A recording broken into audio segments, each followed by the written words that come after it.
Hi there, my name is Ayam. I help students get into selective schools, and in this video I'm going to be talking about the advantages and disadvantages of attending a selective school.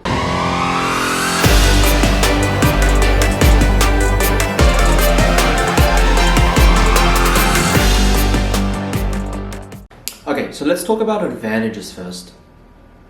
The most clear advantage is going to be the people around you, your competition. At selective schools, all the students are going to be academically ahead of most of the other students in the state. They're going to be people who focus on their studies, they do their homework, they do tutoring. There might be a couple grades ahead in terms of their math level or their reading level.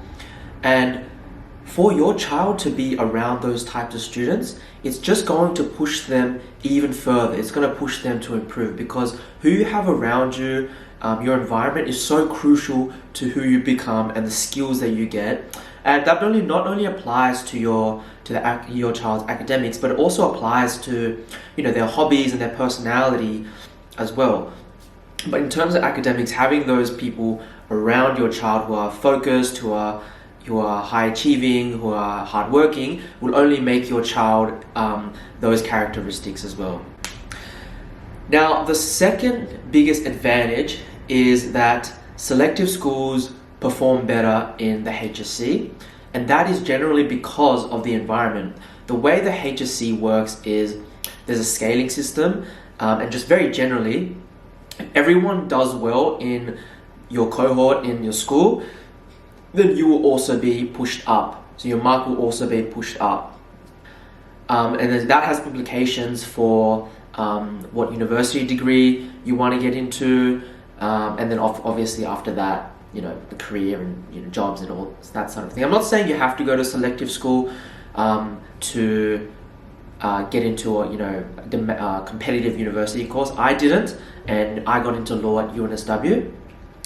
But I'm just saying that if your child goes to a selective school, their marks will be pushed up just because everyone around them is doing better. Another thing with the selective schools, and in terms of the people around your child, is that they're going to be building that network. So in selective schools, we can assume that most people would be going to university and becoming doctors, lawyers, engineers, dentists, these types of things, these types of professions.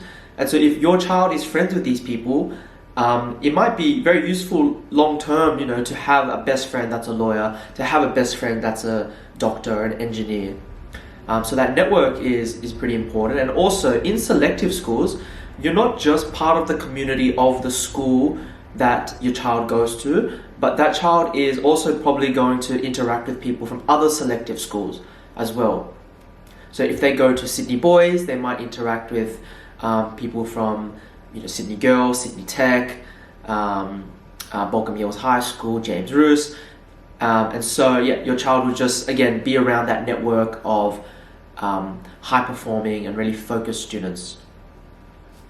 And I guess the last advantage is that selective schools, they teach material at a faster pace than non-selective schools, and they usually teach advanced material. So in that way, your child probably won't be bored, probably won't find it too easy. And also, it will be preparing them for university, because a lot of especially if they do some kind of maths-based course in university, a lot of the foundations are taught in high school, right?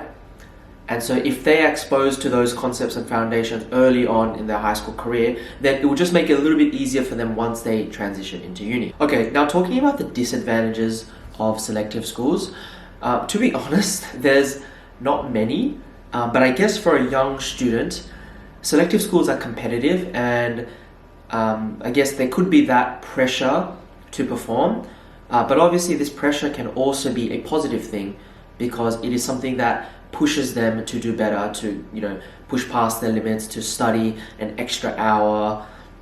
But that may cause a bit of anxiety and stress, but that is pretty much common to all students. Another thing about selective schools, another disadvantage, is that depending on where you live, you might have to travel a little bit to go to your preferred selective school. and that can be inconvenient if you don't live around. If the selective school that your child got into and that was your first preference is not in your area, then that can be a little bit inconvenient. But yeah, generally I think the advantages really outweigh the disadvantages when it comes to going to a selective school. Alright, hope that helped.